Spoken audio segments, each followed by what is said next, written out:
Hey guys, it is the Super Rugby AU final this weekend between the Brumbies and the Reds. It's going to be an epic one. Both of these teams do deserve to be there. If we look at the log, both of them were at the top, just 3 points splitting them, just to give you a little bit of a reminder of where they actually stood at the end of the season before that semi-final last week between the Reds and the Rebels. So the game is being played in GIO Stadium in Canberra. Light rain is expected for the game, 14 degrees Celsius. A little bit windy, so I don't know if it is going to be the best conditions for running rugby, but a final usually isn't the best game for running rugby. Try telling that to the Reds. The Reds do love their running rugby at the moment. The history between the two sides, it does favour the Brumbies on the long haul, but if you go on most recent form, the Reds did beat the Brumbies 26-7. Earlier this year, though, they did lose by 2 points. But that 26-7 game, that was 2 weeks ago, so that's pretty recent. The Reds, they also have pretty good form so far. They have a 4-match winning streak. After that hammering they got from the Waratahs, they really pulled up their socks and went for it. The Brumbies, though, they only have won 2 games out of their last 4, but they did get a bye weekend last week, so they had time to kind of recover and prep for this game a little better. Getting into the teams, as expected, the Reds didn't make a lot of changes to their side, where the Brumbies, they made a few changes to the side that played against the Reds last time out. They didn't play too well, so it's expected from them. Let's start at the back because that's the most interesting changes for me. Powell is back in the side. McDermott, he did prove himself last time out against one Wallaby number 9 against Nick White. So this time he faces another one. It is kind of like Wallaby tryouts this game in the 9-10 positions. Lolesio, he is back in the 10 position after he sustained that injury in July. I thought it's probably going to be a season-ending injury. He's back for the final. He is their best number 10, probably one of the best number 10s in Australia at the moment. Not a lot of number 10s missed out on Rennie's selection, though. Only the Western Force number 10 missed out. But hey, these guys want to prove themselves against each other. So I think James O'Connor versus Lolesio is going to be an epic battle. Last week, the Rebels did have the upper hand for the most of the first half, but the Reds actually still managed to score a couple of tries, and that's down to James O'Connor and the backline actually still managing to get their ball to the guys out wide that are just so dangerous in their side. James O'Connor, he's also playing a little bit better for me at number 10 these days.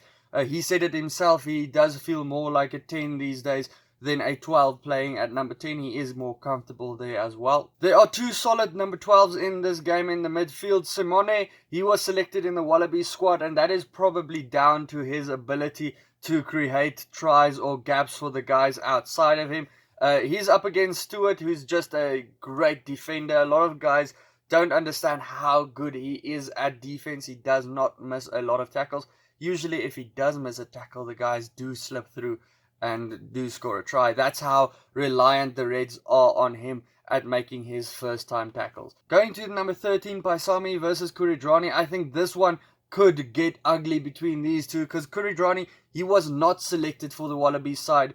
First time in a couple of years. He's probably been the best Wallaby for years. So he hasn't been selected. Paisami, he's the new kid on the block that was selected in the Wallaby squad. So one could feel that he is the guy that took Kuridrani's spot. So things could get ugly in there. Paisami, his attack is spot on. Probably one of the best attackers in the game at number 13. While his defense is a little bit iffy at times. So Kuridrani might try and exploit that in this final. Outside backs are the most interesting ones in this game. Or the most exciting ones in this game. Pataya, he was cleared from his concussion last week, so he shifts out from number 13 to number 14 to play in Fireaway Sotia's place, who got injured once again. All the wingers in this game can score tries. That's Muriad, Wright, Daigunu, and Pataya. All of them can score tries, and probably, let's say, 2 or 3 of them will score tries in this game. Campbell at number 13, I think he was probably pretty unlucky not to be selected in that Wallaby side. I think of him as a Australian Villiers Leroux. If you look at how he plays, he joins the line all the time, kind of like a second number 10 on the field. creates a lot of tries for the guys next to him. Doesn't score as many though, and he's pretty quick. So I do think of him like that. Tom Banks, he's a pretty similar player as well, with that added boot on him as well. Getting to the packs, JP Smith comes in at prop. He scrummed pretty well off the bench last week. He joins the front row of Tupou and Paenga Amosa, who's been pretty good. I mean, they've had the best scrum in the AU season so far, the Reds. So yes, the other teams do complain about it, but it's the best on statistics. You can see it. The Brumbies, they have an all Wallaby front row with Falau Fahinga also in that front row, who's just going to try and score those maul tries he always does. In the second row, we have Blythe and Salakai Lotto for the Reds. Yes, their lineouts have been misfiring some games. It's looked a little bit better in these last couple of games, but they do make up for that lineout woes sometimes on the park with their tackling abilities. They do like carrying it forward as well. They're just always there. But in these last couple of weeks, I've been more impressed by Douglas and Neville in lineout time, and the Reds will want to look out for them, because if they don't shut them down, Falau Fahinga could score a couple of tries in this game. McCaffrey joins Will Miller and Pete Samu in the loose forward combination for the Brumbies. Will Miller, he's been a nuisance at the breakdown for these last couple of weeks. He's been pretty good as well. Pete Samu, we know he can score tries. He just is so good on attack. Not a big passer of the ball, is he? But he just gets over the advantage line all the time. The Reds loose forward combo, their breakdowns are sorted. They probably will get the upper hand of Will Miller, because, I mean, McWright is probably one of the best ball winners of the game. But they also have Wright and Wilson that can do the same thing as well. Wilson, he's up against Samu again. I want to see it. It's always a good contest between them. Yes, Wilson is the young guy. Samu is kind of the older guy. So it's a good contest between them. There's a few changes on the bench for both sides. The Reds went with a strong front row coming on for them, with Ron Smith back in their side. The Reds also shuffled a lot last week. They had a couple of injuries, so they had to shuffle a bit. And I thought when they did that, that's when they actually kind of got a hold of the game. The Rebels struggled to know who's their guy and who to tackle. So I think that's one of their advantages. A lot of their players can play basically anywhere in the back line.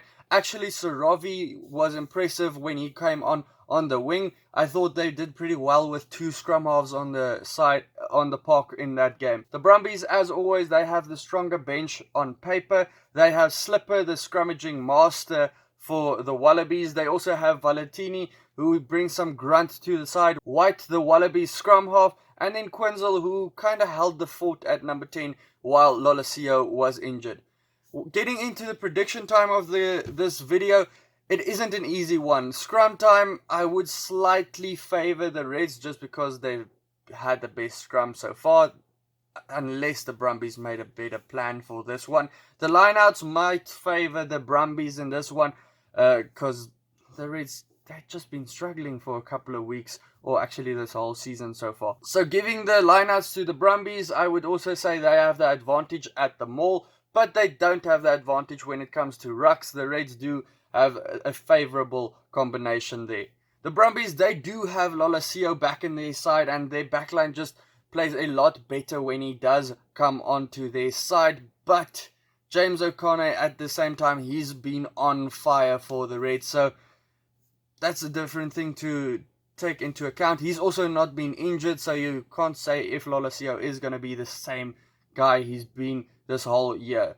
So I'm going to go with my gut. I'm going to say Reds by 2, but it could go either way. I think it's going to be pretty close in this one. It could go to the Brumbies, but I would go with my gut and say Reds by 2. Guys, let me know your prediction for this game down in the comments below. Also, check out any of these other videos. We're almost getting to the international season.